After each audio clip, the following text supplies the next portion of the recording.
Hello, Ethan. Thanks ito. Pumasok na po siya. Oh, basta huwag mong kalimutan yung mga biniling ko sa'yo, ha?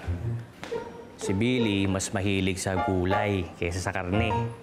Tsaka matubig yun, eh, kaysa sa mga juice, soft drinks. Okay? Thanks for having me, Tito. Eh, ikaw pa. Malakas ka sa akin, tsaka magkamukha tayo, eh. Tito, hindi ko sasayangin yung tulong ninyo. Okay. Sige, ayos. Thank you, ha? Bye.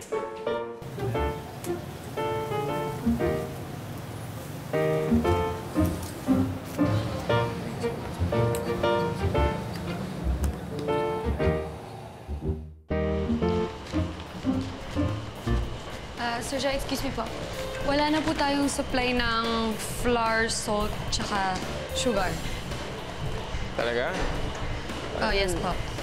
Ethan is the one who's in charge of that. Pero sir, wala akong binilin si Sir Ethan eh. Sige, mag-order ka lang. Ako po, sir? It's alright. O-order ka lang naman. Right? Easy peasy. Sige po, Sir Jai.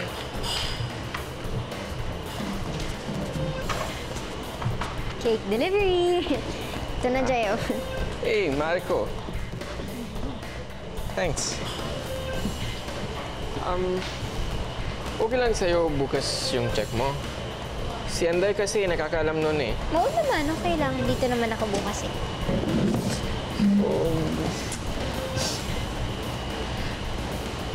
Nakita mo ba si Billy? Si Billy? So ano, hindi ka ba inapin ng kapatid mo nung wala ako dito? Ma.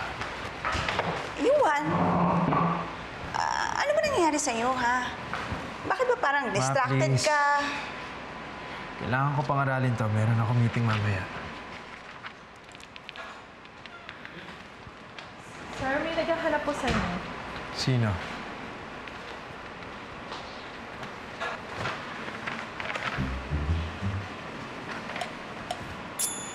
Hi.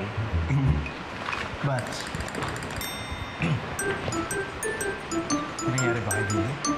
Hindi ko dapat tinanong sa'yo. I'm being insensitive. Okay lang, ano ka ba? Di ba sabi ko sa'yo, okay na yun? Magandang umaga po. Ba pwede muna kami iwan? Ako? Ako talaga? Tined mo ako kanina? Bakit sino ba yan? Ako pong si... Ma, please. Sige, sige.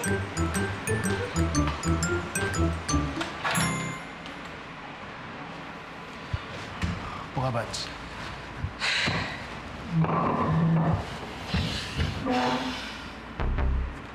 Bakit? Ano bang nangyari kay Billy?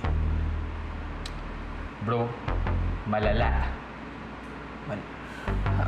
Bakit? O nga pala, natanggap na ni Billy yung kape na pinadala mo. Sakto yun kasi pampagising sa umaga, tsaka first day ni Billy sa bago niyang trabaho ngayon. Pinormahan na siya ni Jai at ni Andoy. Pero ako, mabait na tao naman ako. Kaya willing akong tulungan ka. Siyempre, in the spirit of fairness, gusto ko lang malaman mo na ito ang unang araw na trabaho ni Billy. Talaga? May trabaho na siya? Oo, kaso... Ano kaso? Sinundo siya kanina ni Andoy. Pero ito malupit. Ready ka na makinig? Oo, ano ba yun? Lapit ka. Si Jai nagpa-deliver ng kape sa bahay namin. Na-offend nga ako eh. No, kala niya wala kang kape? Sa tirik kong to? Tapos, si Andoy, punta na ng bahay para ihatid si Billy sa trabaho. Nandun si Andoy? Huh. I'm sure Billy's mom told him about it. I can feel that she likes Andoy for Billy. Wala yata family members si Billy na boto sa akin eh. Di totoo yan, no? Gusto kaya kita. As a friend. Kala mo, ha? Ako kaya yung pinaka-close na pinsan ni Billy. At boto ako sa'yo. Thanks, Marco. Si Ethan. Well, I don't know. But I'm pretty sure that he's making the moves. O ikaw. Anong plano mo? Naka!